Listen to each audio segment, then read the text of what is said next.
Hey, I'm Paul. I'm the Chief Marketing Officer for my company. We do media production, and I rate Trello a 4 out of 5. For a while we used do.com, and then eventually we switched over to Asana until we found Trello. Really loved it.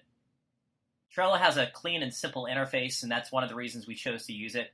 It's also really easy to start using, and one of my favorite things is it's basically like a sticky note that you can carry in your pocket, but you can search later for anything that you wrote on it. It's syncable across multiple devices, and it's just dead simple to use. Getting all of our teams ready to use Trello and start using it daily was really easy, actually. Didn't take a lot of preparation. We just showed them how to use the basic interface, and they started using it right away. A couple things I'd recommend to anyone thinking of deploying Trello to their company. Two things. First off, make sure to look through the keyboard shortcuts. It will enable you to just work so much faster using Trello.